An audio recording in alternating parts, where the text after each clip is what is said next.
इस वक्त हम मौजूद है राजधानी जयपुर के शहीद स्मारक पर, जहां हम आपको बता दें इस शहीद स्मारक पर आज बाकायदा धरना दिया जा रहा है। जहां हम आपको बता दें, बड़ी जानकारी ये देना चाहेंगे कि झालावाड़ में हुए एक हादसे को लेकर जहां कई बच्चों की जानें चली गई थी और कई बच्चे घायल भी हो गए थे, उस हादसे को लेकर दुखी जो परिवार के लोग हैं वो भी आज मौके पर मौजूद है। और बात की जाए नरेश मीणा की, तो नरेश मीणा ने बाकायदा अनशन जारी रख रखा है और मौन व्रत भी जारी है उनकी ओर से। और वही हमारे साथ खास बातचीत के लिए राकेश मीणा मौजूद है, उनसे जो एक समाज सेवी है वो हमारे साथ मौजूद है, उनसे हम जानने की कोशिश करते हैं। मीडिया की तरह नहीं बन के एक सजग मीडिया प्रहरी बन के आपने जो कर्तव्य निभाया यहाँ आके, उसके लिए रॉयल पत्रिका को बहुत बहुत धन्यवाद, तहे दिल से हार्दिक आभार।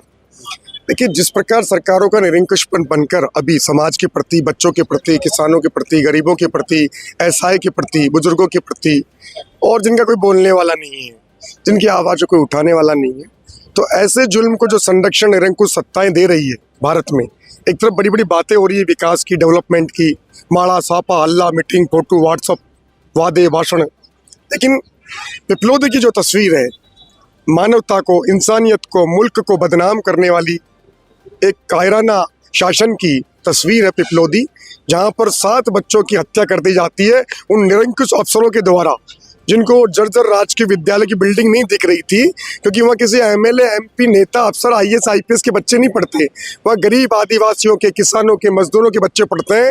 और वहाँ से 2 बार सीएम रही वसुंधरा राजे, उनको सीएम बनाया, केंद्रीय मंत्री बनाया, उनके बेटे को 5 बार सांसद बनाया, दुष्यंत सिंह को, तो तमाम वो कलेक्टर मिलके बर्थडे मना रहे हैं उनका, उनके बेटे दुष्यंत सिंह का।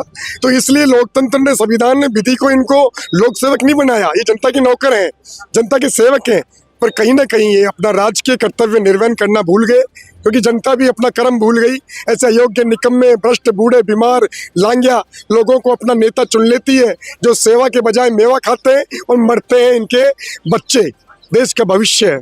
और वो पीड़ित गरीब लोग जिनका शोषण वर्षों से, सैकड़ों सालों से होता आया है राजतंत्र की शक्ल में, और अब लोकतंत्र में वही राजतंत्र के लोग घुस के वापस राज कर रहे हैं, तो जनता को निकाल के फेंक देना चाहिए और कसम खा लेनी चाहिए कि ना जात पे, ना पात पे, ना हिंदू, ना मुसलमान पे, हम वोट उसी को करेंगे जिसके घुटनों में कैल्शियम होगा, जो गांव-गांव, डानी-डानी घूम सकता है, थाना, तहसील, निगम, जेडीए, कलेक्ट्री, पंचायत जाके कानून को पढ़ सकता है, समझ सकता है और उन भ्रष्ट अफसरों के कान ऐंठ सकता है, और जनता को, किसानों को, गरीबों को, मजदूरों को, आदिवासियों को, पीड़ितों को न्याय दिलाने में सक्षम है। उनको वोट नहीं देंगे जो अय्यासी करेंगे, बिजनेस करेंगे करोड़ों के, अपने काले धन को सफेद करेंगे, और हमारे बच्चे पिपलोदी की तरह मरते रहेंगे। कभी आपके बच्चों का नंबर, फिर मेरे बच्चों का नंबर, फिर इनके बच्चों का नंबर, दिखाइए इनको, गरीब किसानों को। तो ये खेल अब नहीं चलेगा, अब नहीं सहेगा राजस्थान, ये नारा था।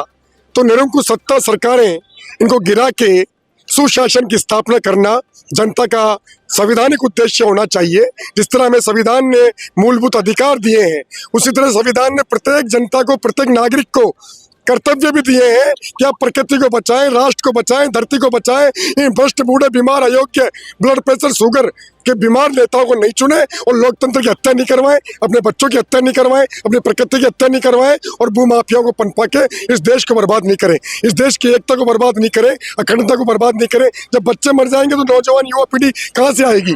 जब दमन हो जाएगा लोकतंत्र का, जब हमारी स्कूलें, छतें गिरेंगे, हॉस्पिटल गिरेंगे, जयपुर में मकान गिर गया, बच्चे मर गए, परिवार मर गया, कहाँ सो रहा है निगम, थाना, तहसील, जो बड़ी बड़ी बातें करते हैं, गश्त की बात करते हैं, रिपोर्ट की बात करते हैं, बड़ी बड़ी मीटिंगें करते हैं, चाय बिस्कुट करते हैं, सब फर्जी कागज तैयार कर रहे हैं। क्यों चील गाड़ी गिर रही है, रेलगाड़ी गिर रही है?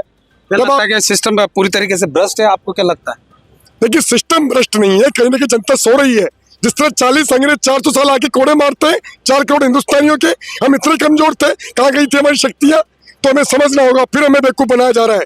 तो बार बार ये पुनरावृत्ति जो बेवकूफ बनाने की हो रही है, और लोकतंत्र की हत्या करके जिन बुजुर्गों ने, बड़े पुरुषों ने, महापुरुषों ने अपना त्याग, बलिदान, खून से सींच के हमें कपड़े, ये आज़ादी, ये बिजनेस, ये सांसें दी, ये प्रकृति दी, अपना हक दिलाया, हम उस कर्ज को नहीं चुका पा रहे, ब्याज को नहीं चुका पा रहे। 24 घंटे होते हैं क्या? 24 मिनट हम इस शहीद स्मारक पे आके इस जन क्रांति को नहीं दे सकते? अपने घरों में तमाशा देख रहे हो, इस लोकतंत्र को बर्बाद होते हुए अपना नंबर का वेटिंग कर रहे हो, इंतजार कर रहे हो। जिस तरह अंग्रेजों ने पहले लूटा, आक्रमणकारियों ने लूटा, ये तो भला हो भगत सिंह का और ऐसे क्रांतिकारियों का, जन नरेश का, जो लगातार जन्म ले रहे हैं, अवतार ले रहे हैं उस क्रांतिकारी रूप में, और इस धरती माता को बचा रहे हैं, इस प्रकृति परमेश्वर को बचा रहे हैं। किन बड़ी मांगों को लेकर बाकायदा प्रदर्शन जारी? देखिए, वो बच्चे तो वापस आ नहीं सकते हिंदुस्तान की धरती के, प्रकृति के, लेकिन कहीं ना कहीं क्षतिपूर्ति के रूप में, संबल के रूप में, सहयोग के रूप में, बकरियां देके, बकरे देके उन गरीबों का मजाक हम नहीं उड़ाने देंगे। उन्हें इतनी तो सहयोग किया जाए कि अपना जीवन यापन एक सम्मान के साथ इस भारत की भूमि पे कर सके। ये एक कलंक है उस वसुंधरा राजे पे, इसकी धरती पे ऐसा भ्रष्टाचार का नमूना देखने को मिला, जहाँ इंसानियत मर गई, जहाँ लोकतंत्र मर गया, जहाँ संविधान मर गया।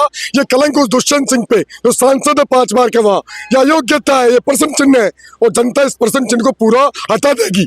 मतलब बदलाव होगा, इनकलाब होगा, क्रांति होगी।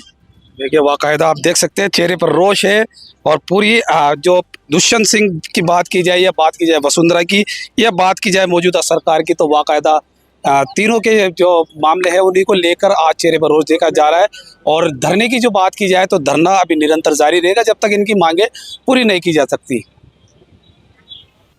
वहीं हमारे साथ खास बातचीत के लिए राजेंद्र जी जुड़ चुके हैं, उनसे हम जानने की कोशिश करते हैं क्या लगता है कि इस तरीके के मौन व्रत रखा जा रहा है और बाकायदा और इतना लंबे समय से प्रदर्शन किया जा रहा है, क्या लगता है कि समस्या का समाधान हो पाएगा? नरेश मीणा का 7 किलो वजन कम हो गया, शरीर की स्थिति गिरती जा रही है, स्वास्थ्य ठीक नहीं है और उनका बहुत स्पीड से उनका वजन गिर रहा है।